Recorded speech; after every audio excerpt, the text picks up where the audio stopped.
Okay, welcome everybody to Manhood Academy podcasting once again. And this time we have a ton of new students because we just figured out that everybody likes free stuff and everybody likes free scholarships. So now we have Roberto 201050, whatever number he has. We have the Big L. I think Big L, you're on scholarship, right? Yeah, that's right. And he's got you had the hippie. I like your hippie bus better, but this is a new look for you. You have a red car now, a little red Volkswagen. Yeah. I thought you gave him the hippie bus. The hippie bus. I'd just like to be that red vintage car.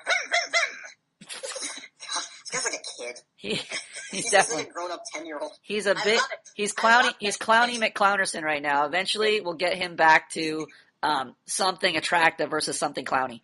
Okay, we got Blue on. We got DBP. We got High School 101. We got Bogler. Oh.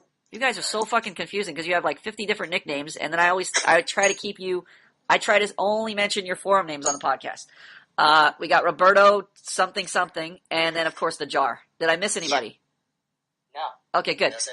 All right, so we were just talking about what am I doing right now? Oh, I'm in the middle of trying to mix the call I just had with this chick who is what's the story with her? Okay, so she's had like a 5-year relationship with this guy he's not like he's social enough to get a girlfriend, put it that way. So he wouldn't strike you as your like typical Indian mangina, but pretty much if you're a guy who cannot get your expectations met, meaning you're not in charge of the relationship, the girl's in charge, which is most guys in relationships today, you're fucked one way or another. And in this case, they've got like houses. I think they're going to split that properly eventually. He's got her like a $20,000 engagement ring, and she's getting that. And then, all kinds of crap. So just to give you an idea, he wasn't following directions at some point and, I don't know, missed out on 3 months of sex with her or something. some ridiculous chick demand. We were just having a conversation about, this guy has to ask permission to go to San Diego to hang out with his buddies. And she disagreed with it just because she knew she could get away with that. So instead of like giving a reason, where, he'd ask, can we go to San Diego? Because he wants to go see his friends. She's like, no. And he's like, but why? And she's just, no. So she doesn't even humor his expectation with an explanation, any kind of justification. She just, her expectations. That's exactly how, she would be a graduate of this academy. She would be cracking the whip. That's just, he's emotionally invested in her. She just completely ignores his expectation just because she can. Just tells him no, we're not going. No, you can't go. like this is plain wrong. Yeah, but the thing is, she views him as like I mentioned on the podcast, the lawnmower guy, the maid, the pool guy. He's a non-person to her. So, Convenience. It's like if you love a girl, you have a crush on a girl, she's like super important to you. But if you don't like somebody, if they're in a relationship with you and you have no romantic interest in them at all, they're like the 7-Eleven counter worker. Whatever happens to them, you don't care. It's just off your radar. So she's telling me all these things about, they've bought things together. He's got her a $20,000 engagement ring. She's like laughing about screwing him over. Like it's just a practical joke. And this just shows you, because he's not in charge of the relationship, she doesn't view him as like, I'm breaking his heart and this is wrong to do. It's just like saying, the 7-Eleven worker crashed his car today. And next thing. And then after that, nothing, it's not a significant point of interest. Outwardly, if you're observing it, you're going, how could she be so heartless? How could she be so cruel? But again, if there's no authority in the relationship, there's no guy exercising authority, there's no romantic interest. This chick is just, she's basically a subject to her parenting. He is a bad parent. He's a very permissive parent. So she's just a naughty child. So that's just how a kid is going to end up. If you're a bad parent, you're going to have a bad kid. If you're a good parent, good kid. Sounds more like she's than him. So I mean, Plums, how would you define the relationship if it's not romantic? Well, okay. That's why it's breaking up. She's just like, they're supposed to get married. They're engaged to get married in like October or something like that, 2012. But I'm like, well, you got to let this guy down easy. And she's like, yeah, I'm going to do it on my birthday or something. So a few months before. So you can see it's a holding pattern. And I suspect she's going to do something that I've heard an ex do before to this other guy, where, the guy's like basically on the hook thinking he's going to get sex. But the thing is, with guys like this, who just have no control over their relationship, you can put a guy on hold for any reason. Like a girl can just make up any reason. Like I got a headache or I have to see the doctor and I'm not allowed to have sex for 6 months. Like just arbitrarily come up with some, and he'll just put up with that. He'll be like, oh, 6 months? Okay, I'll just wait.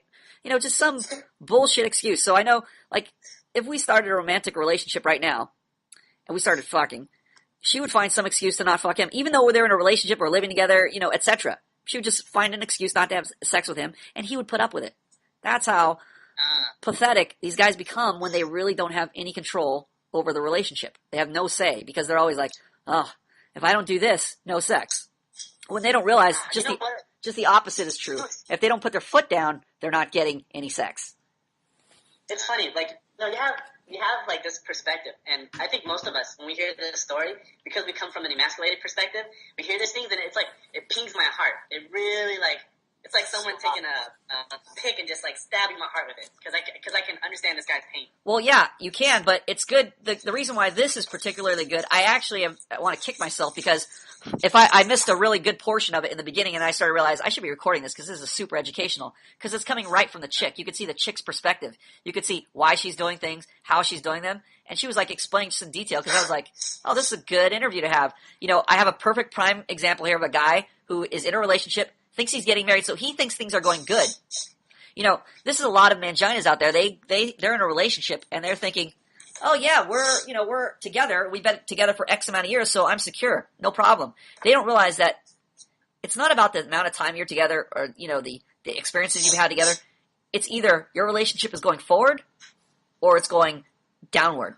It's either you're in charge or she's in charge. And it's either... Professor. Yes. Professor, this is Roberto 21. Nice Roberto, hey Roberto, thank you for identifying yourself like the other students who just chime in and nobody knows who are. They think I'm a mind reader and know all 20 students I'm talking to. No, I respect your authority. But the thing is, I respect you. I don't mean to interject, but I maybe have something to add to this because I have about three to five girls on rotation that I have sex with during the week, different girls. Okay. And one of them is interesting. She's a 36-year-old female. She's going through divorce as we speak. Right. And it's interesting. I mean, it's similar to what you're talking about. Let's talk briefly about it. I made 30 seconds for it. But she's been with a man for 10 years. They have 2 children.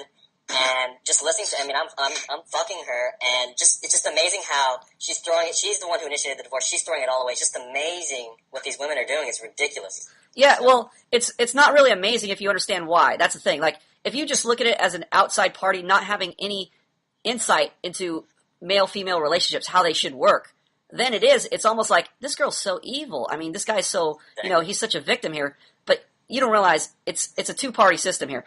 It's, yes, she is doing these evil things. If you just look at them objectively, yes, they're, you know, evil. But it's also that, like I said, Exactly. like father, like son. It's the parent.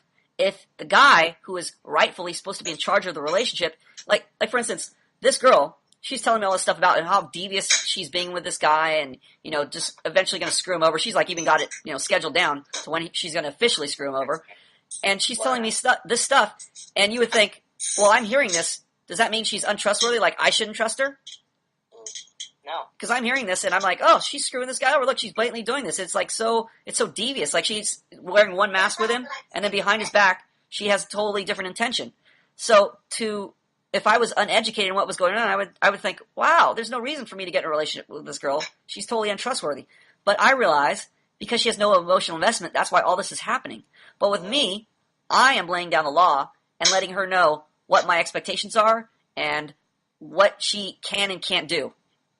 From what I'm going to allow her to wear, to how much makeup she's allowed to have on, to how I have sex with her, to what I expect cooked, to how I expect the house to be cleaned, everything.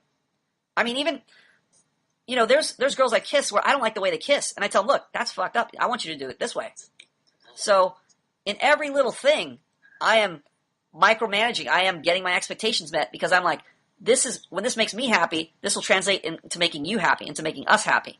So because I'm drawing the line in the sand and saying you're not allowed to do this, this is what I expect you to do, that's when the emotional attachment comes in. That's why she's trying to, you know, initially we use this code word like penguin to mean when it's like this, it just became this character I started making up when she was saying something sarcastic. You hear girls that are, you know, when they're typical bitch behavior, you'll hear a lot of sarcasm. Like they'll say, You'll give her, Especially in the past progressive stage. yeah, exactly. But for instance, like if you give a girl a compliment early on, you'll say, "Oh, you're really beautiful," and she's like, "Well, thanks, I guess," and just says it in a very just kind of non-emotional, non-attached, like, great, good for you, that type of way, a pat on the head.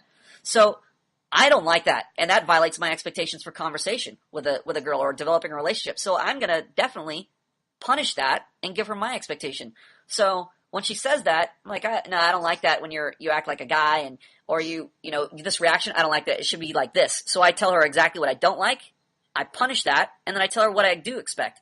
And then, of course, she's going to slip and do it again, so then I'm going to add on more punishment. So now, whenever she does that, like she'll make a comment like that, it's like, it sounds like this to me, So then I started going, I mimicked her comment, like she would say, yeah, that's great, good for you. And then I would start going, yeah, good for you, yeah, good for you, I'm the penguin, good for you, I'm the penguin, yeah, look at me, I'm so cool, So then I would do this totally annoying penguin character just to like push home the point. I would just lay on the punishment thick.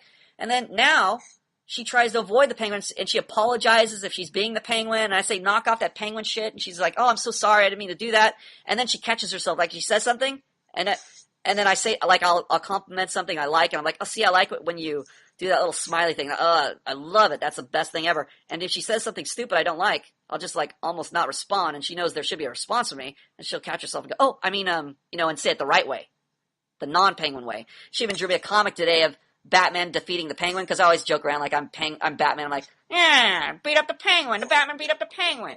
And so she drew me a comic today of, Penguin or Batman beating Penguin or something like that. So now she's seeing, I'm making her aware of the behavior I don't want. So now you see how she's trying to meet my expectation?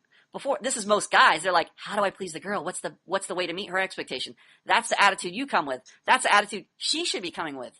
She should be the one going, how do I make you happy? How do I not fuck this up? Plum, I have a question. Who's this? Jar. Plum, I have a question. It's Jar. It's Jar. Wah, wah, wah. It's Jar. You can only ask your question if you ask it again. So that was a pretty Jar. You can only ask a question. Jar. Are you hearing me? Yeah. You can only ask me a question if you ask me for permission to ask the question again. Can I ask a question? Only if this is my buddy, bro, Jar, not some sad, mopey guy. If it's sad, mopey, sad Jar, I don't want to hear your question. You can ask it again, though. Sad whoopee. I apologize. I was just trying to keep the volume down. Jar, I don't want to hear your apology. I want to hear your question. Okay. So my question I thought you were going to ask me permission to ask the question again. What happened to that? I thought I did that like 3 times now. Yeah, but you didn't do it the way I wanted. And you know me, I'm high maintenance, I have high expectations. What do you think, I'm just going to let you slide? Jar, you realize if I let you slide on my expectations, you realize what a shitty instructor I'd be? Yeah, I guess. No, you don't realize that. Otherwise, you would have asked you would have asked permission again. Should I give him an example? No. I'm not talking to Boggles. I'm talking to Jar. I'm not talking to Mr. Abortion. I'm talking to Jar. Jar, are you there? I have a question. Okay, I have an answer. What's up? All right. So that was a dysfunctional way of trying to get your expectation met when you were making the penguin voice. Yes. Why didn't you try to do it correctly? Like by smacking her? Or by saying, hey, cut that out, Yeah, by scolding her. Well, how many times have I told Bogler to cut it out? A lot of times. Right, what is that functional for me to repeat myself over and over and over? Pardon me? Is it functional for me to be repeating myself over and over and over and telling Bogler, hey, knocked it off. Hey, Bogler, knocked it off. Hey, Bogler, knocked it off. Is that functional? No, you have to escalate to the appropriate amount of pain to make him stop. Right, so what should I be doing to Bogler to make him stop? Well, use one of the different forms of pain. Such as? Scolding. So knock it off isn't scolding? Well, yeah, it's kind of scolding. What is it? I'm asking Jar. What should I do, Jar, not Boggles? Quiet down, Mr. Abortion. You'd start with disagreement or something like that. You disagree. Okay, so you don't think it's disagreeing to say, hey, Boggles, knock that off? That's not disagreement? No, that is disagreeing. Okay, so then what should I do after I disagree? Then what? Jar. My mind's blank right now. Yeah, you want me to give you the answer? Yes, please. Yeah, I should punch him in the nuts. Yes. Why should I punch him in the nuts, Jar? Because he's going to listen to you once you do that. So. Right, but he's far away. Can I punch him in the nuts? No. Right. So we're kind of at a dysfunctional. It's dysfunctional that I even have an academy open for this nonsense. His parents should be spanking him when he's growing up, but his parents fucked up. So welcome to Manhood Academy, the home of dysfunction. The home has dysfunctional solutions. I agree with you. Sarcasm is dysfunctional. Me using some stupid penguin guy is dysfunctional. I should probably just slap her. I should just cut to the chase. For Boggles, I should just punch him if he's not paying attention. That should really be his spanking. But I shouldn't have to punch him if I was functionally spanking him and disciplining him as a child, which his parents didn't do. So now he's a fucked up adult. I gotta make do. Okay. So sometimes I mock Bogler. A lot of times I ignore him. Sometimes I just fucking lecture him to death in front of the other students and humiliate him. I mean, there's a lot of things I try that I shouldn't be trying rightly. You know, Bogler, I care about Bogler. He's a good bro. I like this guy. He's got a great expression. He really helps the other new students out. If you've seen when he's not fucking up, he really helps out. And I really appreciate Bogler being at the academy, but he's his own worst enemy. And there's only so many ways I can tell him to knock that shit off or do this.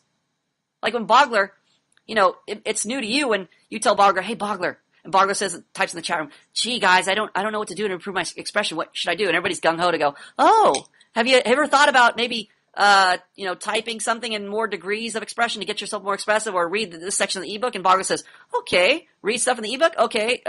Talk about more degrees of my reaction. Oh, great. Thanks guys. And you guys are, oh, swell. I did a good job. I really helped out Bogler. You guys are fucking retarded. You think this is the first time I've ever thought of telling Bogler that? I've been working with Bogler in person for years. Why do you think he has the title worst student at Manhood Academy? You think that's by accident? I just thought it was a quaint little title. I mean, it's almost a joke at this point, but in all seriousness, there's a sad part to that Boggles, I don't want to punch Boggles, and really I can't punch Boggles because that would create other problems. So, yes, there is a painful solution that would really shortcut the learning process if I really could punch Boggles, but that's also going to cause other problems that, that's just not worth it to create more dysfunction. So I have to go about it the slow way. So Boggles is his own worst enemy. He's shooting himself in the foot, and he's learning things the hard way. Like, he's already fucking up with this abortion story with this chick. So he's learning things the hard way, but he is going forward. I mean, if you had heard Boggles' expression in the beginning, you'd be like, this guy is so fucking annoying. But now it's you guys who have experience talking to Boggles for a longer period should know that Boggles is a great guy to talk to. He's like his warmth comes through. He's an attractive guy when he's speaking, expressing himself. If he could just add balls to that and start realizing his expectations are important and start enforcing them instead of being a pussy and always, agreeing to dysfunctional expectations, then you'd start seeing Boggles' relationship improve, his relationships improving, or him being able to create relationships. Whereas right now he's trying to create relationships. But this is an ongoing thing for him. This is an ongoing thing for a lot of you guys. If you think I'm just going to swoop out of the air and replace your parents, 20 years of your parents' work that is, either poorly done or not done at all, you're sadly mistaken. I know you think I'm the most functional, non screw up superhero ever, and that's why you have posters of me on your wall. But there are a lot of problems that you're not seeing. I'm dysfunctional. I'm just better at hiding it than you, Jar. Alright. So, yes, my sarcasm and using the penguin character is not a good idea, but it's also illegal to slap her right now. I mean, don't get me wrong. If she has enough emotional investment, I really could slap her, and I mean that literally. If she was emotionally invested enough in me, and she's almost at that point where, if we start a sexual relationship and it gets to the point where her heart gets deeply attached to me, then if she screws up, I could just really just backhand her one, and then she'd be like, oh. But she'd be like, oh, I love you, I want to improve. Instead of most girls, if you try to backhand them, the reason why guys backhand girls today, it's because they're frustrated. They're so resentful of not being able to control their relationship that it's just like a reaction of, losing all control. It's almost like snapping.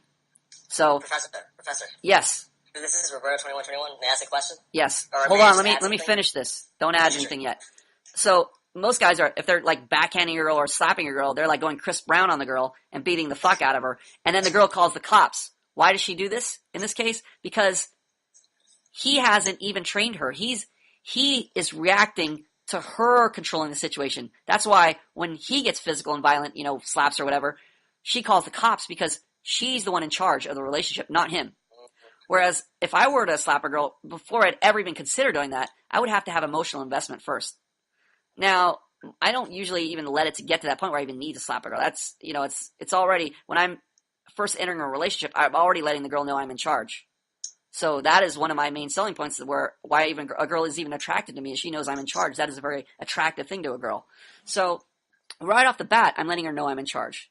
Now, I know she's going to fuck up along the way, so then I'm going to need to punish her at some point. I'm going to need her to enforce my expectations.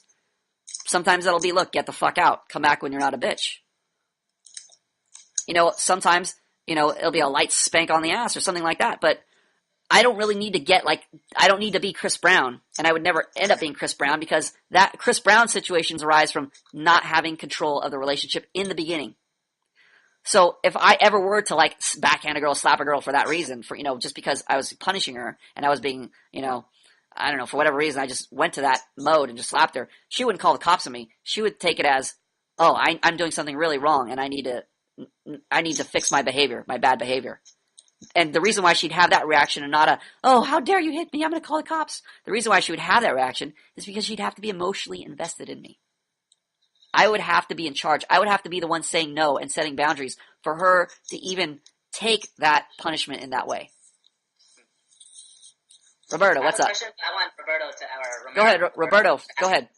Sure, I'll just add quickly. I mean, I've been married and I've actually been divorced once. So, okay. But towards the end, I was actually only married for 6 months. This girl was from Belgium. She was European. Right. She was very, very, she came to school here and she was Westernized. Anyways, but towards the end of the marriage, is probably the last month of that 6 months, I was, this was 5 years ago. So, but anyways, it was just, she was so controlling. I'm just using general terms, but she was kind of controlling, of course. And there was a moment, though. So she was the guy and you were the girl, basically. Oh, exactly. Yeah, she had a PhD in marketing from University of Florida. What does that matter? Anyway, well, I mean, she's just very career oriented. That doesn't matter. She's like most girls. It doesn't, regardless of the PhD or not. She's in charge. That's extraneous detail. Okay, she was in charge, and but anyway, I was just so frustrated. Didn't know what was going on. Didn't know how to deal with any kind of relationship issues. But I noticed one time where I was really disappointed in her, frustrated with her. I actually kind of bent her over just a little bit and gave her I spanked her like her father would, or like a father would spank his child.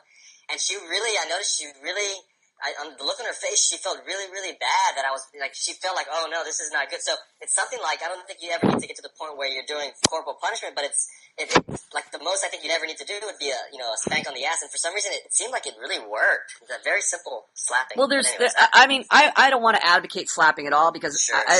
These students are already crazy enough, and they would take that to be. I'm ready to sign up for that one. Yeah, Bogler is ready to sign up for the knock the teeth out course. That's why I would never advocate slapping here, and I'm going to only use that as a hypothetical. I would say more in the way you handle her, even in bed, the things you do, the way you grab her and arrange her, these are all letting her know that you're in charge. Exactly. I don't let the girl set the tone on me, to tell me what I'm allowed to do and what I'm not allowed to do. If a girl's going to do that to me, that is so much of a turnoff because that means I'm trading in my authority now. I'm the one that has to take the cues and watch myself around her. That is a relationship I don't want to be in. I don't like. If I'm tiptoeing around when I am talking to a girl, I know something's wrong. Exactly. So if there's ever let me give you an example. This girl I'm talking to, who you'll hear on the podcast, on the next podcast, she would say stuff I would talk to her. She was with her boyfriend and she was a little more serious at this point. And I would say stuff I like the time when we were on the phone and you were finger banging yourself. That's hot. And I'd always bring up something sexual like that because sometimes she would annoy me. And if she was annoying me, I would always bring up something sexual because I know she didn't like it. And then sometimes she'd tell me, no, that's gross, or this, or that. Oh, I hate when you talk like that. Just basic punishment. Scolding me. Basic scolding, trying to shame me. But I would just do it even more. I would be like, oh, I want to spread your asshole and shove a baseball bat in it. You're such a naughty girl. Just even 10 times more graphic. And outwardly, if you heard the conversation, you'd be like, oh, this guy's a total asshole. She hates him. But guess what? Because I was the one setting the expectations, not following her expectations, she's the one calling me back, telling me she misses me and da-da-da. And all this other stuff that has to do with basically letting me know I'm emotionally invested. Because you set boundaries and it didn't allow me to get away with shit, I'm now emotionally invested. Whereas we haven't even kissed. And she's already telling me about, breaking up with this guy she's been with forever. And the last thing we're talking about, today, I was like, you know what? Next time you talk to me, I want to make sure that you're taking pics of yourself bent over in your panties, because that's what I expect. So again, I'm setting boundaries. And now, because there's more emotional investment, she's like more willing. Whereas I tried to do that last time. She's like, no, I'm not going to do that. But now, with emotional investment, okay, what kind of panties do you want me wearing? That type of thing. So again, the incentive changes everything. It changes the whole dynamic of the relationship. This is why guys, when they don't have a realization of how authority works, they always just look at the outward result. They look at, oh, this bitch was conniving. She said this, therefore don't trust girls. Like it's an innate thing to girls. They have no clue that their behavior is causing all these problems to them. They're shooting themselves in the foot. They don't realize it. But that's also because nobody's teaching them that. Nobody's telling them that they need to do this. They're always the speech is always, look, you're all equals. Everybody has a hand on the steering wheel. This car is going to, go in a great direction if you both steer at the same time. It's supposed to work that way. And they keep crashing and wondering why. They're like, why? I'm trying to turn left. She's trying to turn right. It's supposed to work that way. Then it will eventually just drive off of a cliff. Eventually off a cliff. Later. Okay. Professor. Yes, sir. Okay. Yes, Blue. Rewind back on the days when you were emasculated. Rewind, okay. Okay. Emo fag, right? You're emo this time. Emo guy, right? You're right. Is your emotional attachment to the girl the same as an emasculated man as it is when you are an authoritative man? Good question. Is your attachment the same? Yes. There is, when you're in a, okay, I would say when you're an emasculated emo guy, as I was, your attachment is almost, I would say it was the same, but again, your realization is everything. Like, you can have super strong feelings for a girl and be super in love with a girl, but the way you handle her is really based on your realization of how that love is even conceived. Like, in your mind, before, when you're an emo guy, the whole love dynamic is based around what you can give her, what you can do for her. That's going to cause her to love you. Like, if you give her flowers, you give her an expensive engagement ring, you show her the best date ever, she's going to fall in love with you, and that's going to secure it. So your whole view is based on how can you chase her around and dance exactly the way she wants you to dance? How can you be a clowny guy like, who's this clowny guy on here? Big Al. No, who's the clowny guy on here? Big L. Yeah, I thought you said Miguel. I'm like, who the fuck is Miguel? Big L Miguel. Yes, like, how can I be Big L and entertain everybody like a clowny guy? So that's your initial emo guy coming out. But once you realize that's not how attraction is secured. Attraction is secured by being the guy who is, look, these are my expectations. Don't fucking cross them. If you cross them, you're in big fucking trouble. That is a guy who is feared. And a guy who is feared has the potential to be loved deeply. That's where the real love bond takes place. When the guy is like, look, don't fucking cross this line. Because I care about my expectations, you're not allowed to fucking cross this line. If you cross this line, you're going to lose a finger. I may love you, but this line is non-negotiable. If you cross this line, I have to cut your finger off. Because I love you. Now, that sounds so strange to a person who doesn't understand how love works. That's like, oh, that's abuse, that's da-da-da. You don't realize. It's like saying this. Let me put it in more sensible terms. To a kid, it's like saying, if you cross that street, you're going to get the beating of your life. But why am I saying don't cross that street? It's to protect your life. It's so you don't get hit by a fucking car. I need to be that serious because my authority is a big obligation on me. If you get, run over in the street because I'm like, oh, I don't want to hurt your feelings, just go run in the street. I'm a fucking idiot. I'm a terrible parent. But how can I enforce that? How can I be responsible for your life if I can't enforce my expectation of don't cross the street? I need to have a big stick to enforce that expectation. So when I enforce that expectation, that's where the real bond of love takes place, where the kid and the parent get bonded. If that line isn't there and the parent doesn't discipline the kid, that kid is going to grow up to resent the parent or to not have that strong bond of love. They look back and go, yeah, my mom and dad gave me money for food and they put a roof over my head, but they're not bad. But there's not that strong bond of love. Okay, so when you're, let's say, you're telling the girl to leave your apartment. Leave your apartment. Okay, get the hell out of here. I don't want to talk to you right now. Get the hell out of here. I don't want to talk to you. Are you, in your heart and in your mind, prepared for, like, the potential consequences? Like, maybe she leaves you. Maybe she leaves you. She might not come back. So I'll give you an example. This chick. Okay. Somebody with authority who knows how to lead a social interaction will put people to a decision. You ever heard of like poker? You got to put a good player will put you to another player to a decision. That means they don't allow behavior; they direct behavior. For instance, this is why Jar fucked up his bro day. Jar, you there? Yeah, I'm here. I'm listening now. Jar, yeah, for real this time. Jar's bro day is like, hey, I have a game I want to play. It's called Marco Polo. Now you can either play Marco Polo, or since I don't want to offend you, you could also play Go Fish, or you could just leave the conversation and go eat chips in your kitchen. You don't even have to pay attention to me. So Jar is worried about, oh fuck, if I say something wrong to these bros on my bro day, everybody's gonna hate me, and then nobody's gonna want to come to talk to me, and etc. I'm gonna lose everybody. Jar doesn't realize that's exactly the opposite of what's gonna happen. If he's that permissive, nobody's gonna fear him, and because they don't fear him, nobody's gonna care about him. Ultimately, in the near future, in the short-sighted view, yeah, they may be happy that bro is, he's like Big L, he's like a clown, he's like saying amusing things. Everybody gets an amusing reaction. He thinks, everybody laughed at me. I'm super funny. I'm super clowny. Everybody likes me. No, they're just laughing at a clown doing something amusing. That doesn't mean they like you. But what about the incentive? You forgot to mention that. No, I didn't forget to mention that. This is part of the incentive. I didn't forget to mention that. That's part of the incentive. A strong part of the incentive is making sure you're putting a line that people aren't crossing. That's number one. Yeah, but pleasure establishes authority, right? Yeah, but Bogler, how the fuck can you talk about that when you have no idea how to enforce your expectation? I don't know. Did I post your conversation with the French girl? That MP3 you sent me? Yeah. Was that on one of the podcasts? Yeah. Yeah.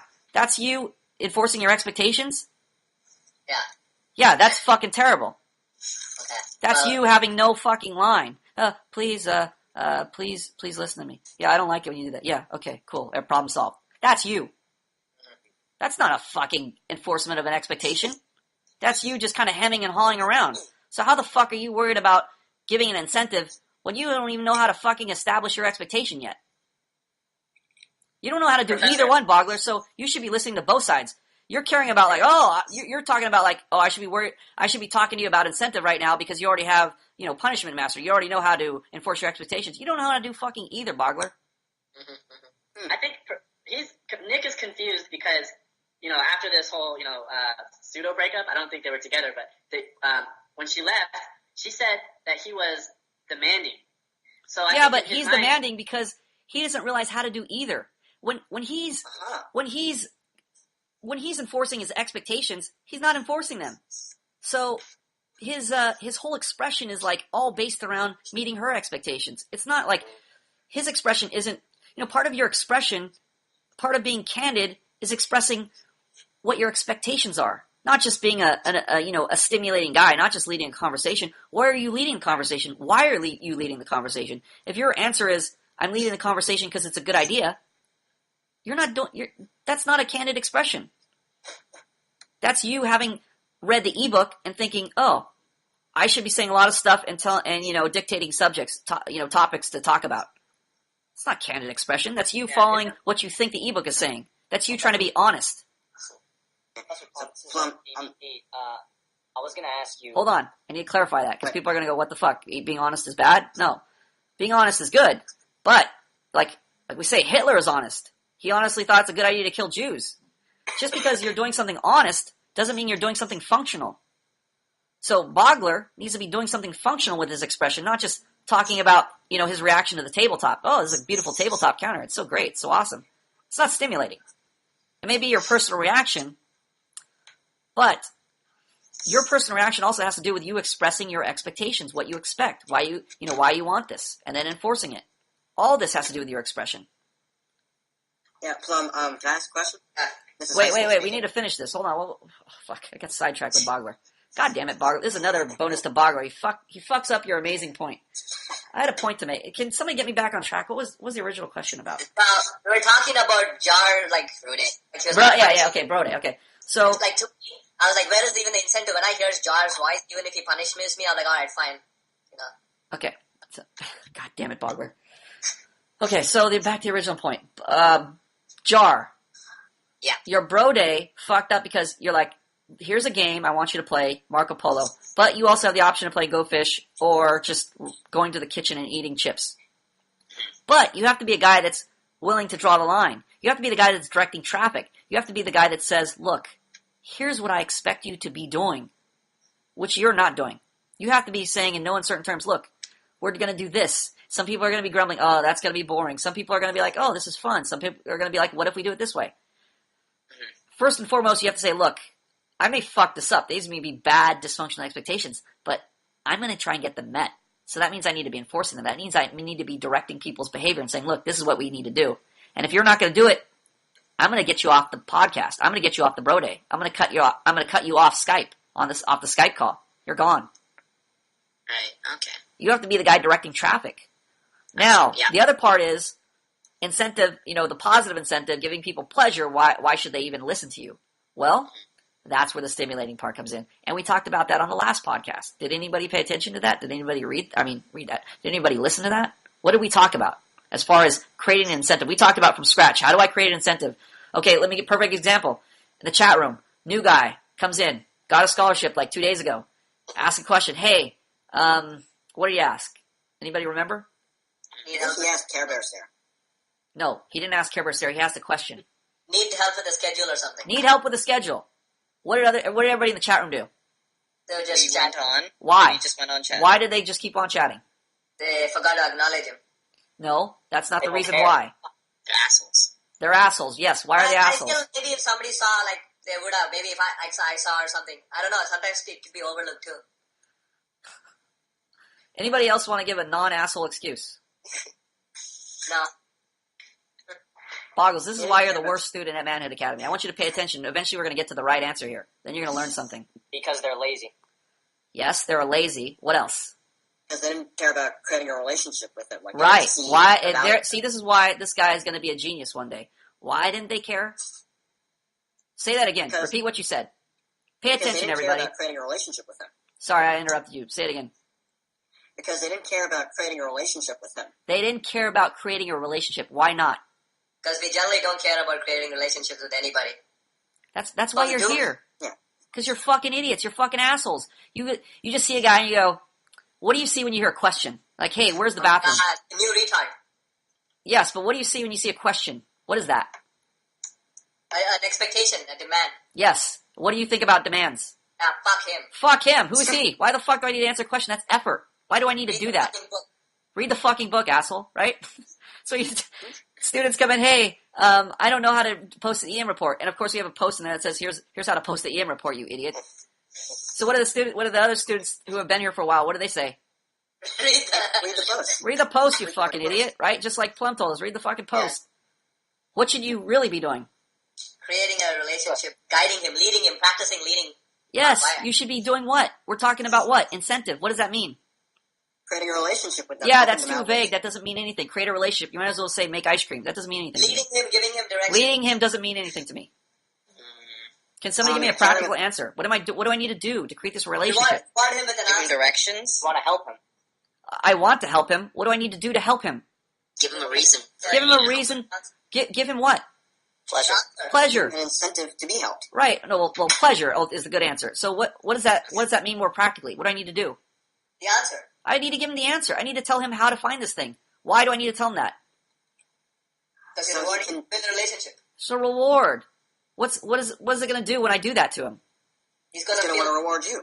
Yeah, he's going to want to reward me. He's going to give me a pat on the back too. I help him up. He's going to want to help me up. If he's not super dysfunctional, yeah. If he's fucking Boggles. How's the disclaimer? Boggles loves to throw in every irrelevant fucking disclaimer on the planet. I go to order food at one of my favorite places to eat. And I see whoever's name tag is there, and I always address them by their name tag. And I always make some comment, conversation with them, etc. Now I get discounts all the time. Why? Am I a special person? Am I Brad Pitt? Do I have super good looks? What happened? Why do I get a discount? You're rewarding them. How am I rewarding them? By conveying your reactions and creating a relationship with them. Making them feel good, and in turn they want to make you feel good. Yeah, there you go. I'm addressing them by their name. I'm talking to them, socializing them, meeting their social needs. If I put myself behind the counter and consider, Do I just want to take orders all day and have people just, hey, give me this, give me that, give me a Coke, give me fries, give me this. All right, later. Here's the money. Yeah. How much fun would your job be? It would be shitty. Yeah, it'd be shitty. Those jobs generally are shitty unless somebody like So you comes if you're a shitty person, what do you do? What do shitty people do? give orders. No, I give orders. Why do people like the orders I give? Because you give them incentive. I was just about to Okay, say so what do shitty people do? They don't give orders without helping anybody. Yeah. Okay, in the big picture, what do shitty people not do? They don't give something back for what they demand. Pleasure. They don't give them incentives? Yes, they don't give something back for what they're demanding. They don't create a what? Incentive. Relationship. Yes, the R word. Who said that? Jar. That's why you're fucking money. What did Jar just say? Relationship. Shitty people don't create a relationship. They don't create a reason to meet expectations. There's no relationship. If I don't say hello, Jim. Hey, Jim, give me that. Yeah, thanks, Jim. Good job, Jim. Or, Jim, why are you wearing that? Why do they make you wear those hats? I like those hats. I want to get one of those hats. It's pretty cool. Whatever. It doesn't have to be the deepest thing. It just has to be some comment that conveys your reaction to them. Something that creates a relationship. It's going to take a little effort for me to say, Bogler comes over to my place and I go, Bogler, I notice you're happy about this. It's me paying attention to him. It's me considering his need for social interaction. I don't need to just make up things and go, let me think, what would be a cool thing to tell Bogger that would make him like me? No. This is often what you guys do. This is why it's so taxing for you to create a relationship, because you're always going, what would be the coolest thing to say out of 5 billion different things that would make this person love me? This is not understanding what is causing pleasure in a social interaction. What is causing the stimulation? Okay. So, Plum, can I ask a question? Yes, you can ask a question. Go for it. Okay. Is there any difference between, when you're giving them incentive to create a relationship with you, showing you care about them, versus, conveying your experience? I mean, if you're conveying your experience, ultimately, all your experiences are leading up to what? A relationship. Right, but okay. So what does that mean? What do you have to have in order to create a relationship? Honor. Incentive. Okay, you need to have something that directs all these things. Expectation. Yes, you need an expectation for a relationship. So, how do you find these expectations? Are these just magical things that nobody has access to? Based on needs. Okay, so how do we figure out what our expectations are? Check our needs. How do I know what this person behind the counter of a restaurant who is taking me order wants when I've never met them before? How do I know that? You have what you need. Look at what you need. Just look at what I need. Put yourself in their place. Okay, so what do I need? Let's pretend I'm a cashier. I have no idea what this person wants. They're a mysterious person. They could be from another planet, because everybody says in commercials, oh, you're all individuals. Everybody's different. But if I put myself behind the counter and I think, let me not be an asshole today. Let me pay attention to the ebook. What does the ebook say about our needs? They're all universal. Everybody has the same needs. So we need to test this out. So let me think. What do I need if I'm behind a counter all day? What do I want to do? You need some conversation, some pleasurable conversation. Okay, what do I want to talk about? Huh? What do I want to talk about? Whatever interests you. Well, I don't know what interests me. What do I want to talk about? Business feelings. The reaction to what you're going through. Yes, my reactions to everything. My personalized reactions. Why do I want to talk about that? Because it conveys you and the person gets to know you better. Yes, this is ultimately what our needs are about. So if you understand this, if you weren't an asshole and you were actually paying attention to what was in the ebook, eventually you go, oh, that's what I need to talk about. It all makes sense now. I need to convey my reaction so I convey me to this person. Ultimately, this person wants me. They want me currency. So, if I start conveying my reactions to that person behind the counter, oh, suddenly they're happy. And now next time they see me, they like talking to me. They like looking forward to, oh, this customer, meeting my needs. Oh, here's a discount. Let me punch in the senior citizen discount for you. Let me punch in the family and friends discount. Why are they giving me the discount now? Because they want to meet your needs. Yeah. They want to give you a reward back. Now what do you have? Mutual rewarding. Yeah, now that you have mutual rewarding going on, what's that called? A relationship. There you go. Welcome to Manhood Academy. You've just graduated. Professor Plum, can I tell a story? This is DVP. DVP, hit it. Well, I go to Leon's regularly, not so much anymore, but the point is... Hold on a second. Somebody's car alarm is going off. You asshole. Fucking turn that off. Alright, they can't hear me. Never mind. Go ahead. Okay, there was this restaurant that I visited regularly, and there was this one guy that I talked to specifically. We always banter back and forth, and then one day I went there, and there was a really long line, and he says, "Sorry for waiting so long," and then he gives me a little ice cream and gives it to me as like a little extra reward for waiting. I guess what I'm trying to say is I understand what you mean when you say, "Fuck it." I don't know what my point. Well, You blew it, man. There's silence. Oh, you were just imploding. You know what? You were getting to your point. Hold on. He was getting to his point, but then he was like screwing up and worried. Oh, am I going to say it correctly? And I could have dived in and saved him, but I was like, nope. Let's let him suffer with a silence. Let's see how he takes it. How does he handle it? And he fucking just cracked like a yolk. Oh, and then he liked it. So it relates to your point. He gave me the ice cream, and then where's the reaction? Oh, no reaction. Oh, fuck it. Forget it. I'm a loser. Nobody likes me. Slit the wrist. End scene. Right, DVP? Yes. What happened? What happened? Yeah. Panic attack. What happened? Why did the panic attack come? I'm trying to read my train of thought. banter equals ice cream. What? Yeah. Fucking boggling. Mutual exchange. Where did the panic attack come? What happened? Well, I guess I made him happy with conversation. No, why? Where did the panic? I'm not talking about the conversation right now. I'm talking about you and me. You relating this story and crumbling like a yolk, going down 50,000 leagues below the sea. You knew what to say. What happened? Anybody know? Anybody want to get a guess in there? He's thinking of all the other you and us, and he's like, "Oh wait, I don't sound so accurate. I want to be, sound intelligent. I want to make sure it sounds really good." Yeah, I want to sound like the smartest guy on the podcast. What's the problem? He's not on the podcast. Hold on. Let's hear from worst student first. Boggles. Well, he's not the smartest guy. He is a loser. We're all losers. So he'll try to, impress you by trying to sound. What's the smart. problem? Try to impress and try to sound smart. Okay, we got that part of it. Anybody else? He puts our expectations above his own. Oh, there you go. Look, who said that? Who's the pro that just said that? Jar. Jar the loser. This is why I like this guy. This guy's so pimp. I have a question. Hold on. Okay. DVP.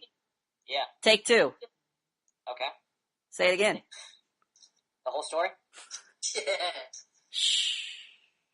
All right. Well, there was this restaurant that I go to regularly, and this one guy that I talked to, he was just red-haired guy. That's I hope DVP doesn't fuck up the story. Oh, did I say that out loud? Sorry, DVP. Keep going. I would talk to him regularly, and I guess one day when I went there was a huge line, and I guess I looked frustrated or something, and he gave me an ice cream because he wanted to make me feel good for all the times I made him feel good. Nice.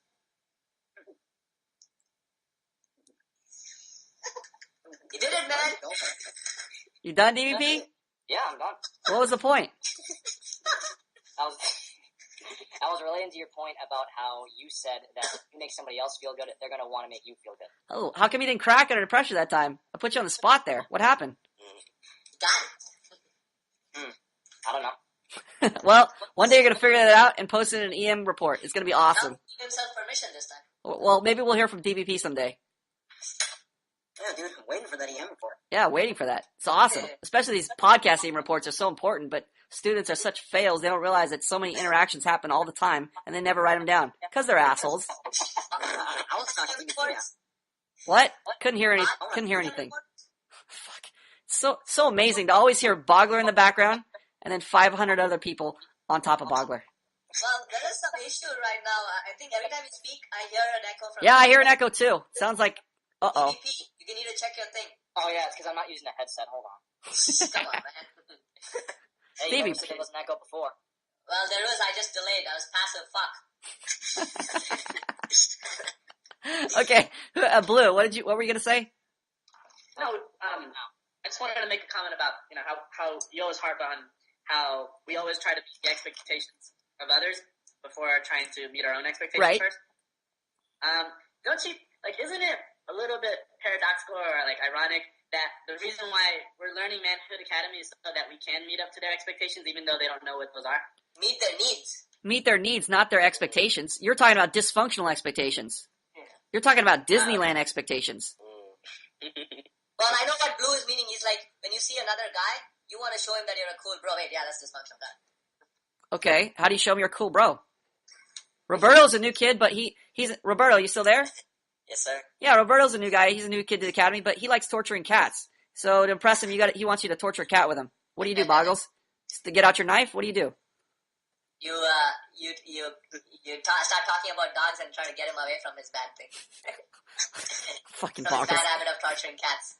Well, why not? I thought you were gonna be a cool bro. Come on, bro. I want to cut some cats up. Let's This is go. how you can be a cool bro by conveying yourself about something else and give him an incentive and showing him a functional way where he'll ultimately experience. Yeah, I don't understand all that bullshit. That's all Tony Robbins bullshit. Bro, I want to skin some cats. Come on, let's do it. Hey, let's go play with my dog. I don't want to play with a dog. I want to skin cats. Come on, bro. Get out here. Hey, Fed, see how much fun this is? Look at the dog, dude. Okay, so what are you doing, Boggles? Are you meeting his dysfunctional expectation? No, I'm not.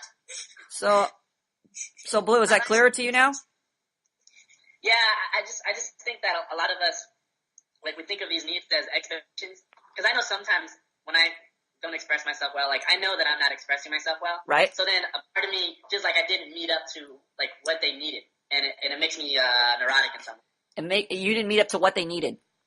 Right, like, you know, if I just said hi or So I you gotta meet our needs. didn't really express myself or I fucked up on the principles or whatever. Well, there also is the side of you needing to practice to not sound like a retard. Like if you only speak once a year, obviously the problem is going to be your lack of practice in expressing yourself. So you're not meeting their needs by not being even prepared. It's like saying, I need to meet your need for making food, but yet I don't know how to cook.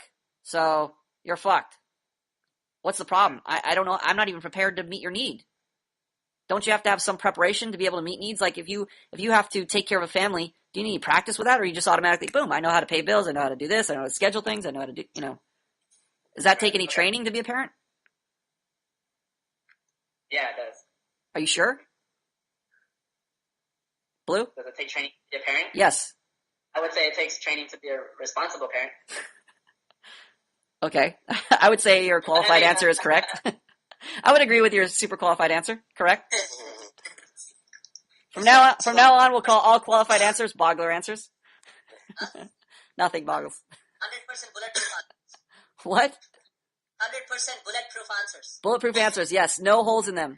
Paradox proof answers. Indian proof. That's a pretty solid answer then. That's a solid. If it's Indian proof, it's a solid answer. No holes in it. No refuting that. I mean, it wouldn't take any training to be a parent. I would just have sex and I made a baby. Yeah. Well, okay, technically, yeah, but I wasn't speaking about in just the capacity of being able to make a baby. I was talking about in the capacity of actually parenting, like instructing in a functional direction. Functional is key word there. Right. Okay, right. I'm being trained. I'm sorry I didn't make a super technical Indian definition. I thought you would understand me in context. Well, okay. Well, I like yeah. to be very- Well, yeah. I have literally. I like to Yes. literally. I like how Bogler's so literal in some things and other things. He just, oh, whatever. Like, it would make sense if you were consistently literal or consistently just demanding. It's like the Indian thing. Certain things are more literal, and then certain things are just like. Yeah, exactly. That's why I ignore all of it. All or nothing. Huh? Yes, all or nothing. Honestly, just me as being like robotic sometimes. You are Yeah, robotic. he's thinking the same way. He sounds very technical. Yeah, but you always complain about Bogler. That's fucking annoying. It's like a 400-pound chick complaining about a 500-pound chick. It's like so ridiculous. I don't even pay attention to what you're saying. I just count all your fat rolls, HS 101, and I think, fuck, that's disgusting. And meanwhile, you're like, but Bogler has one extra fat roll. Bogler's way more disgusting. And I just think, what the fuck? Why is this fat chick even talking? So I need to start looking at my fat rolls. Fucking guy. Lose those fat rolls. Fucking Indians. As you'll realize one day, Roberto, in the academy, we have a lot of Indian syndrome going on here, and slowly but surely you'll learn about Indian syndrome. Well, I was expecting to actually get to some topics, but in a roundabout way, we actually did get to some topics. That too. We always cover the same things, but from extra facets. So we're eventually getting the Bogler's statement. We're really fulfilling Bogler's statement. We're speaking about one thing in a million different ways versus speaking about a million different subjects in one way. So somehow all the neurons one day will finally activate and I'll get it. Yeah, it's just the more facets we cover, the more eventually you're closer to the realization of what's going on.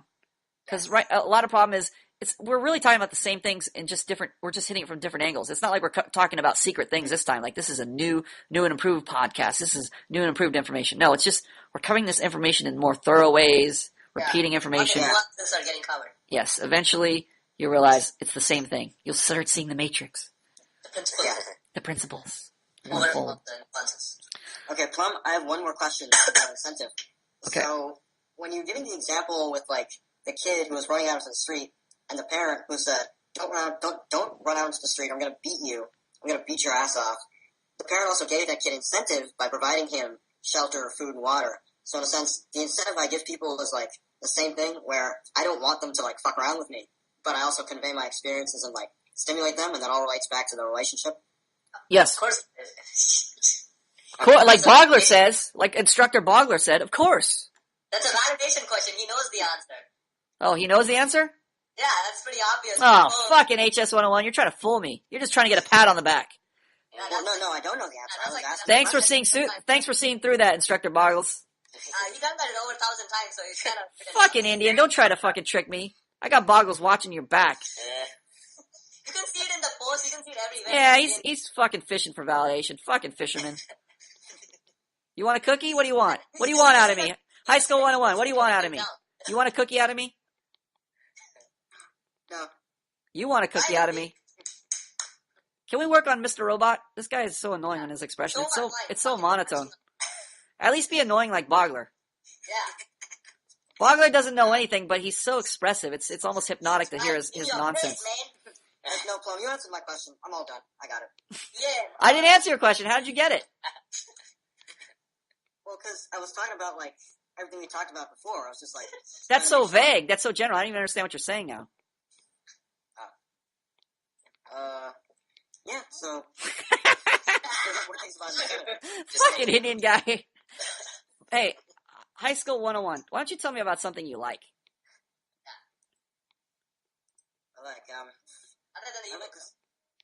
I love this prime rib barbecue I bought from Safeway. Yeah? How come? Because it tastes like so delicious. It's so delicious. It's so sweet. It's like There's like no degree. Why is there no degree in your voice? It's all 1 degree. Why is it all 1 degree? You know how difficult it is to maintain 1 degree in your voice? Why is it so difficult? Can anybody tell me, Roberto, why is it very difficult to maintain 1 degree in your voice? It's not difficult. It is difficult. It's more effort. It takes a lot of effort to do that. You realize that? Try speaking in 1 degree. Roberto, what do you really like? I like to exercise. You like that? Okay, tell me about exercise, but in a monotone voice. Tell me how easy that is to do. It takes a lot of energy. You're right. Why? It's not natural. I don't know. Well, somebody's going to give us the answer eventually. It's forced. It's not natural. Like, it's not natural. It's not natural. You're consciously thinking Thank you for telling us the answer, robot guy, but I am looking for a person who is not a robot to tell me the answer. I'm looking for a non-Indian, a non-fucking Indian to tell me the answer. Effort than you need. What's that? You have to put in more effort than you need to express yourself. Why? You're consciously thinking about trying to keep your voice in. Jar. Okay, what's going on, Jar? So I said that you're focusing on keeping your voice in one tone as opposed to just No, but well, in a sense you are. But what's the overall thing that's causing that? Constantly. What's that? Constantly. Non-fucking Indian answers, please. Oh, okay. You're constantly guarding yourself in what you're saying. Why are you constantly guarding yourself? What does that even mean? You're afraid of what people think about you. You're afraid of what people think about you. So what does that mean that you think about? What does that mean that you think people are thinking about you? I think It means you value their expectations. No. What does that mean initially that you think I'm thinking right now about you? If you're that person, you're that monotone guy. I think that I'm a faggot. No. Just the opposite. What do you think I'm thinking about you right now? If you're that guarded guy. I'm a cool guy. What? Yeah, I'm a cool guy. Yeah. HS 101 thinks I think he's the Fonz. Thinks he's James Dean. Thinks he's a pro. What do I actually think about the monotone guy? You think that he's a faggot. Yeah, I think he's a faggot. I think he's annoying. I think he's a nerd. I think he's an anti-jar. Yeah. But sometimes I think you yourself said he's smart, and I'm pretty sure you're like, yeah, Plum thinks I'm smart. Yeah, I think his posts are very smart. They're obviously very articulate, but his posts and his speaking, his in-person expression are two different things. Just because you can type things about, that you learn from the ebook or realize things doesn't mean you're able to convey those things to people. Well, I know what I'm saying is when he was speaking to me, he said, "Oh yeah, I know Plum thinks I'm smart." So Yes. he already wants. Well, that's book smart, but there's a difference between book smart and being cool. Like, I think Google has a lot of information stored on its database, but does that mean I think Google is cool? No. Why not? That's just blind information. It's a program. It's not cool. It has no personality. There's no consciousness. Okay, so Does you high have to school? differentiate Shut up, Boggles. Does High School 101 have consciousness? High School 101, are you there? Yeah. Yeah. Oh my god. What's going on, bro? Man, I felt like an animal with these like prime rib steaks. I went to Subway and my mouth just like water. It's like I was going. It's like he's running the Indian program. Do the emotions now. Run the Indian program. Be cool. Bring inflections. Bring happy inflections at the appropriate time. What's up, High School 101? You still there? Yeah, what's up, man? What's up with you? About to crack? Gonna crack it? We're gonna crack you like DVP? You there, bro? So me had a couple of classes today. Cool. What were they in? One of them was one algebra class. Other class was this one Spanish class. Cool. Yeah, I took a Spanish class once. It was pretty cool. Yeah? Hey, I'm not talking to you, Boggle. Shut the fuck up. I'm talking to my buddy. Me and HS 101 are kicking it right now. Can you shut the fuck up and just pay attention? Oh, my bad. Yeah, why don't you learn how cool guys kick it, alright? Just shut up. Okay, I will. Alright, High School 101. Where were we? This fucking rude Indian interrupt us. Where were we, bro? I'm talking about my Spanish class. Yeah, so tell me more about that. What's up in the Spanish class?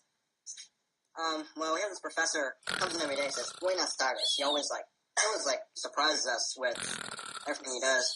He's like such a foreigner, but he's like so great at teaching Spanish.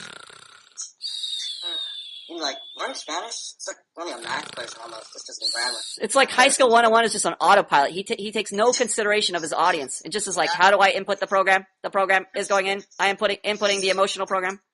Beep. I'm ready for reactions. Ready to state reactions now. Does not compute. You must program. Hey, High School 101, you got to program in my reaction to you. You got to program in my response. That means you have to adjust. You have to improve your AI. Like right now, the AI is just like poking its head out and I just shoot it. Headshot. Gone. You need to make it more challenging. Sometimes you got to stick out a toe. Sometimes a little finger. Sometimes you got to put a decoy, a little can out there. Can't give me an easy target, man. Come on. Improve the AI.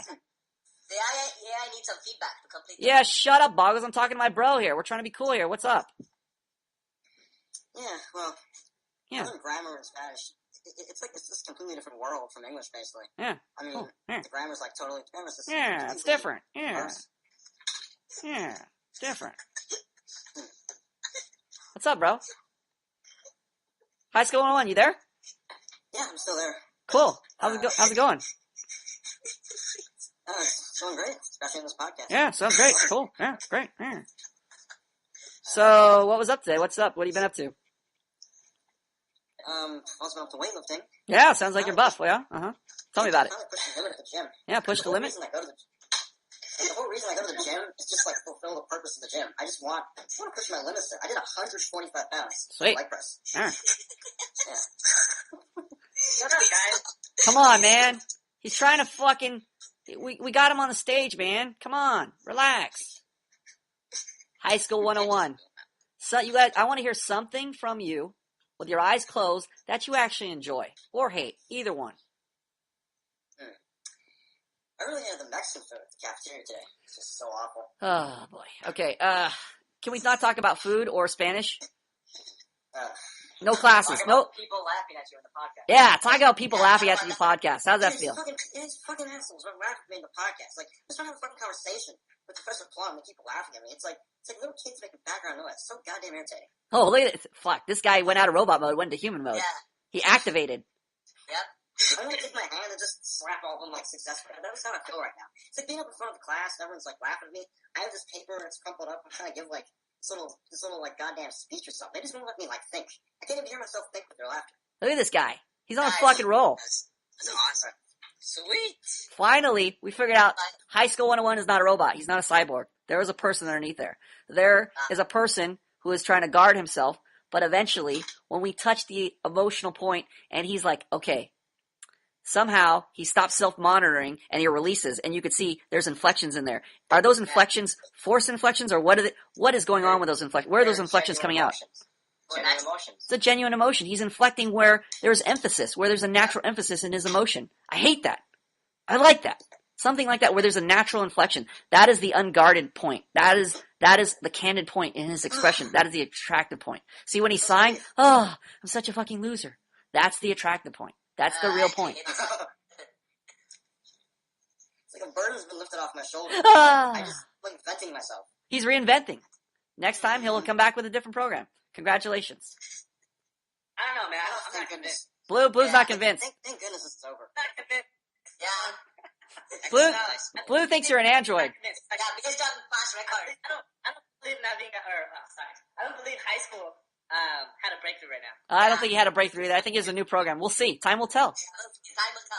But then again, I don't even trust anything you say, Blue, because you only post once a year. So I know. yeah. All right. Let's talk to Roberto for a little bit, and then we got to go. We're gonna cut it short. Roberto, you still there? Yes, sir. Did you post an intro yet? I think I did. It was a very short intro. A very short intro. Why was it so short?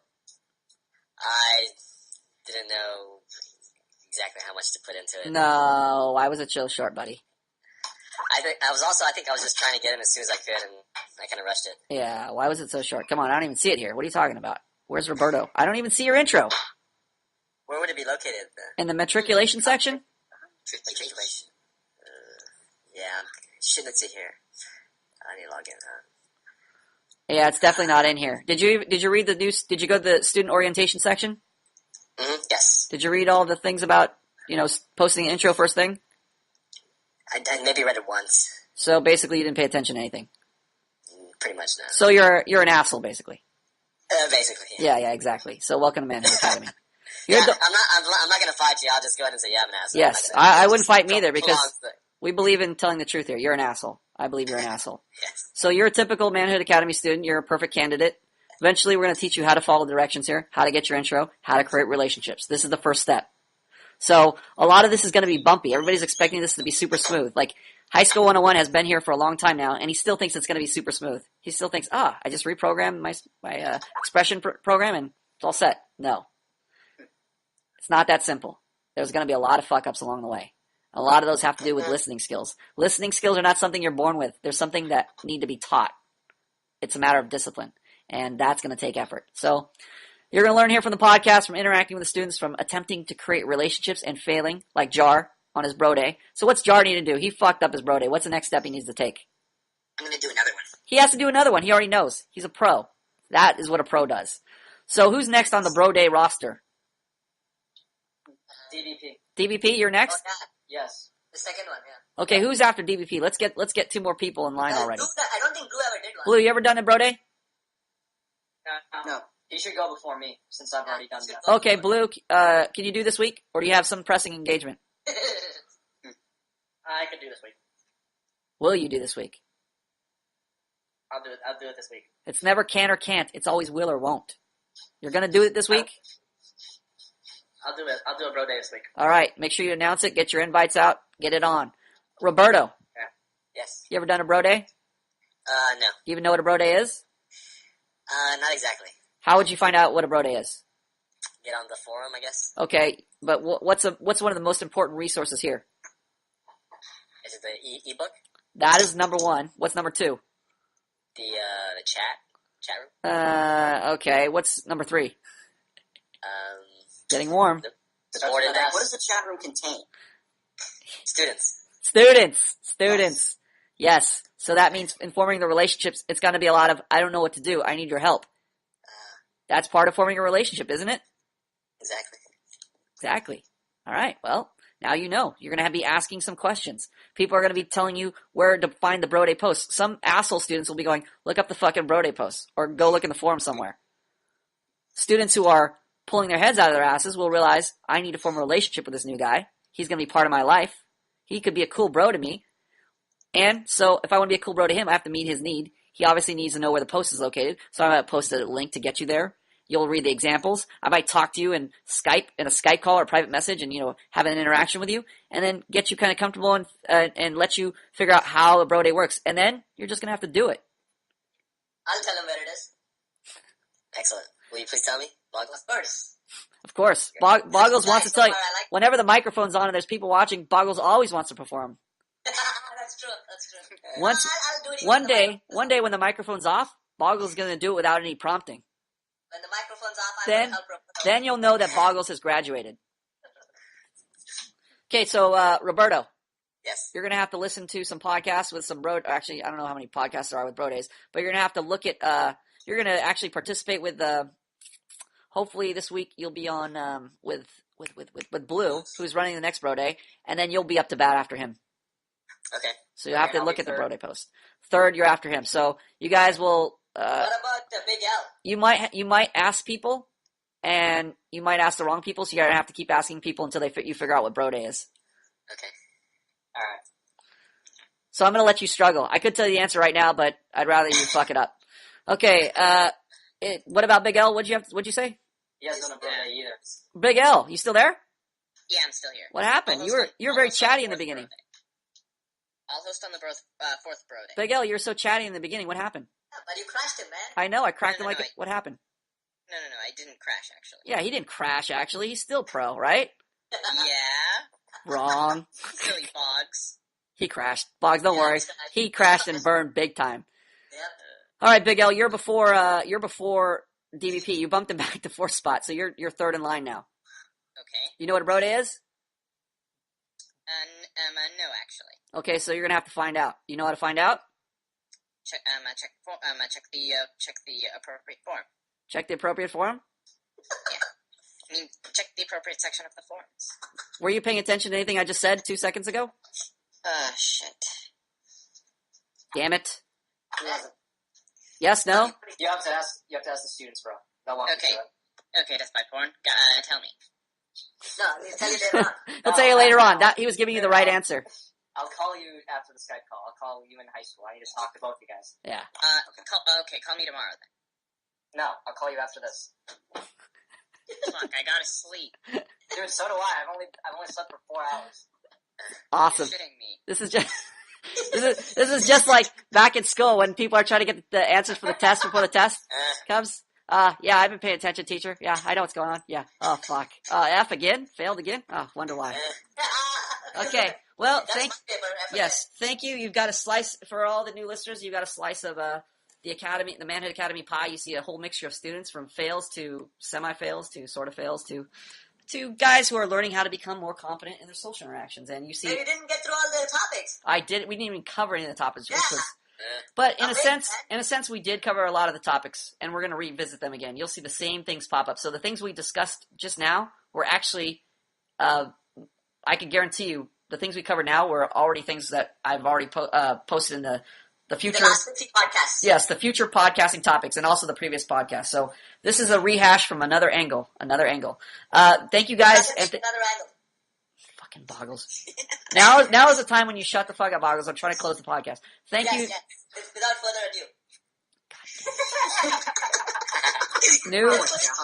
Oh, fucking Christ. I might have to cut Boggles off the podcast before it even ends. Thank you, students, for joining us. Thank you to all the new students, to Big L, to Roberto, and whoever else I missed on the podcast. Thank you guys for joining us, and we'll see you next time. Okay, this is a short little talk I had with a girl who's telling me about her future breakup that she's got planned. She's already in a relationship with a guy for roughly 5 years, and he has no idea what's coming. You'll find out soon what's ahead. Have a listen. Girls are only as evil as you allow them to be. Like, because I don't allow you to be evil, I would never get fucked over by this guy. Like, even though you're telling me all this shit, like, in theory I should be going, oh my god, you're gonna fuck this guy over, you're gonna let him buy you an apartment and then break up with him, like you already have this in mind? In theory, I should be quaking in my boots. But, because I know how girls work, it's not a bad thing. It's just like, this guy is such a pussy, he allows you to be this evil. That's why... you're not, because in your mind, you're not really fucking over a guy. You're just fucking over like the lawnmower guy who mows your lawn. You're just like not going to pay him money. But in his case, it's like his heart's all tied into it. So he's going to be devastated. But it's only because he allowed it to happen. If he didn't allow it, it wouldn't have happened in the first place. Probably. Probably nothing. If he wasn't such a puss, you wouldn't be such a bitch to him. Like, you remind me of my ex, like, I was fucking her doggy style in the Mercedes that the guy bought, and while she was talking to him, going like, they're at a rocky point in their relationship. I need to trust you, so I'm gonna you gotta call me and tell me where you are at all times and stuff. And so she didn't call him at whatever time, and so he called her and he's like, trying to chew her out, and she's like, why don't you ever trust me? This is why I don't like talking to you right now. And while I'm fucking her doggy style on the phone. And like I said, no, you are, but the point is, look, in theory, I should be just as worried about her when she gets a relationship with me, cheating on me, than because I'm seeing it right before my eyes. She's like lying through her teeth right to this guy. She's like talking to this guy going, why don't you trust me? Well, I'm fucking her doggy style, like literally on the phone. And so I should be thinking, wow, this chick is so conniving and evil. I should never trust her. But she was just the opposite with me. Just like you with me. It's like, you're like the super tender, sweet girl, would like throw your heart into me, and you'd be crushed if we broke. Like if we were fucking and then you got attached, you'd be crushed if we broke up. Because that's the way a relationship should be. Your emotions should be like super tied into it. But with this guy, he's just like the lawnmower guy. So you don't give a fuck if, you break up. That's the difference in a real relationship. See, when you're cracking the whip on a bitch and being in charge, then she gets emotionally attached. That's why when you talk to me, you get all happy and stupid giggly, and you get all crazy. Because you're like, oh, it's my guy. He's calling me. Oh. See, then you're like a tender woman underneath. Underneath it all. Yeah, but it took forever to crack you. Like, remember when I first talked to you, and you're like a total crazy bitch? You're like, you would be totally retarded. And then yet you'd still call me, because I was like the only guy who was like laying down the law for you. But if you look at it from an outside observer, you go, this chick is on crack, but yet she's still calling this guy. She must be on double crack. What's going on here? But nobody was seeing the invisible pictures that this was a bitch in the process of being trained into a chick, into being a girl. But I can't control Penguin all the time. Of course not. It's not your job to control Penguin. It's my job. That is the point. Penguin wasn't under control because I wasn't around. It was just like a free-reigning penguin all the time. Then I came along, fucking kicked Penguin in his teeth, and now Penguin knows he can't cross a certain line. Once the girl knows she can't cross a certain line, that's when her panties get wet. That's when her heart gets into it. Don't you have like sweet, tender feelings for me when you think about me? Yeah. That's my point. That doesn't happen if you don't have like a line. Like if I was always permissive and going, oh, Rachel, whatever you want. Yeah, that's fine, Rachel. Oh, no, if you want to do that, we'll do that. Oh, yeah, if you want to buy that, we'll buy that. If I was that guy, Penguin would be on the fucking loose. Penguin would be going crazy.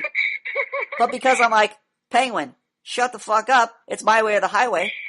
Now you're like, oh, there's a line here. I can't cross it. But because there's that line there, now you're like, this is a guy I can respect. And once this is a guy, that respect is basically fear. And you're like, once this is a guy I fear, now this is a basis for a relationship where I can love this guy. Now you're like, when you think of me now, there's like love feelings in there. There's like tender romantic feelings because there's first the fear feelings. You have to have the fear of this guy. You have to be like, I respect this guy. This guy means business.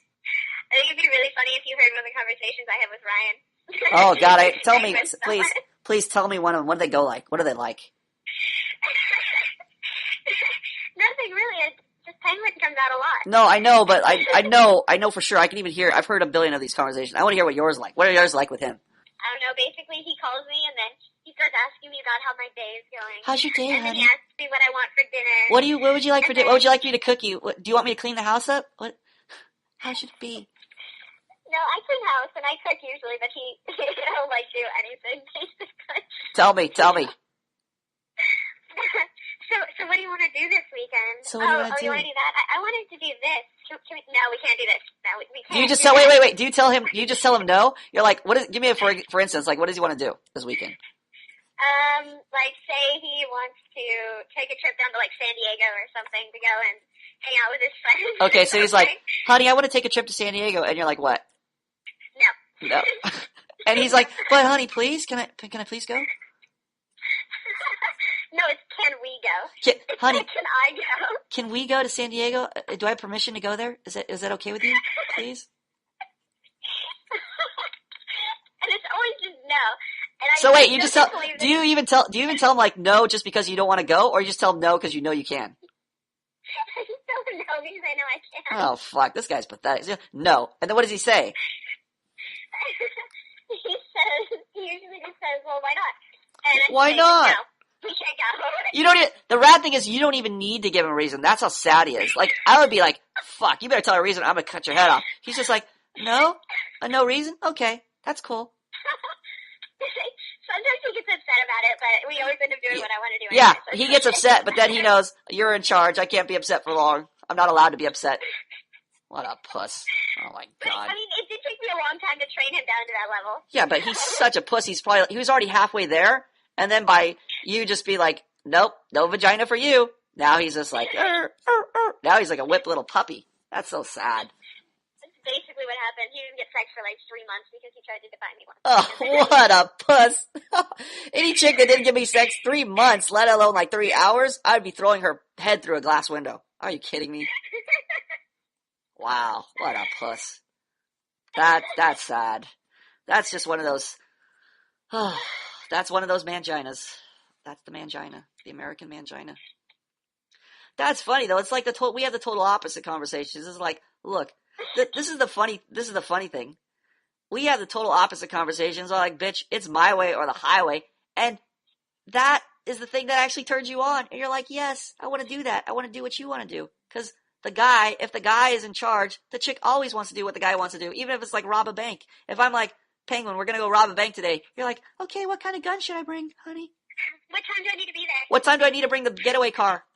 Exactly my point. Oh, that's so hilarious. Oh, little snuggly pie, you are a funny one. The sad thing is, it's not like it's a shock. It would be funny if at least it was a shock one time, but it's like, oh, it's so predictable as shit. What? No, it's predictable. Like guys, like they think everything's going smooth and it's gonna go this way, and it goes the total opposite way. Like every fucking time I tell them, look, there's certain things you have to do in a relationship, otherwise it's gonna break down every time. It's just a matter of when. They think because of time, it's been like such a long time. Like he's thinking, oh, it's been X number of years, so it's safe. He has like no fucking clue. It's just like eroding slowly. It's just, but the time, it's just a matter of when it erodes. It's not a question of if. It's just like when. But he doesn't realize. Sometimes it takes time. Sometimes girls are like adamant. They're like, fuck this guy, immediately leave. Other times they're kind of like getting things. And so, like you're getting some property and some money on the side. So it's kind of like, oh, it's kind of like you're cutting your, it's like you're paying the opportunity cost to be with him right now. Yep. Yeah, but guys don't realize this. It's like they think, well, 5 years, I'm secure. No problem. Gotta fucking realize. Gotta wake up. She's going to have my babies. She's gonna have my babies. We're gonna be together forever. Forever and ever. Forever, ever? Forever, ever? You crack me up, Snuggly. We haven't even gone on our first official date yet. We've gone on many sub dates, but we haven't gone on a super date yet. I'll be back on Sunday night, like really late. We'll go to Denny's. Woo! Get some hot chocolate. Can we go to Denny's and get the hot chocolate? Would that be okay with you? Is that cool? No. But why though? Why don't you want to go to Denny's? Can we? Why? No. I want to snuggle up with you in bed right now. I haven't even officially gotten up yet. It's like, fuck, it's like 11:43. Oh, I'm still in time change mode. I just missed an entire class talking to you. Yeah, but that's how special we are together. That's our specialness. Here's what I forgot to talk to you about. Guess what I forgot to talk to you about? What did you talk to me about? I'm going to make you do chores in your panties and like a little maid outfit. Chores? Yes. What kind of chores? You're going to be cleaning the fucking house in your panties and a maid outfit. Okay. It's going to be so cute. I'm going to come up behind you. I'm going to like put you up against stuff. It's going to be hot. The house will never be clean. Oh, I know. God, I can't wait to fucking kiss you right now. I'm like thinking about kissing you and just like sucking on your lips. The house will never be clean. Did you hear what I fucking said? I said I'm waiting to kiss your lips and suck on your sweet lips. And I'm still on the other thought.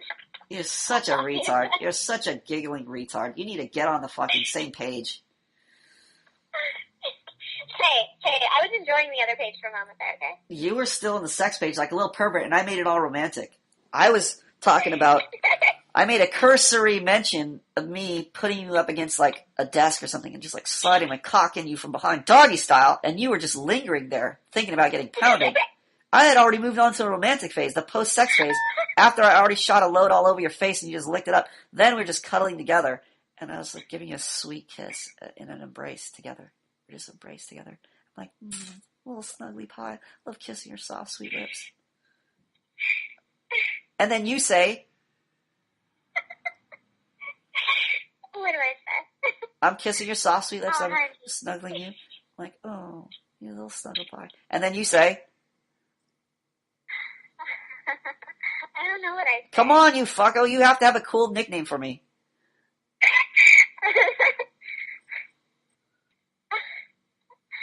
I'm sorry. I'm still thinking about your dick, and so it's sort of difficult.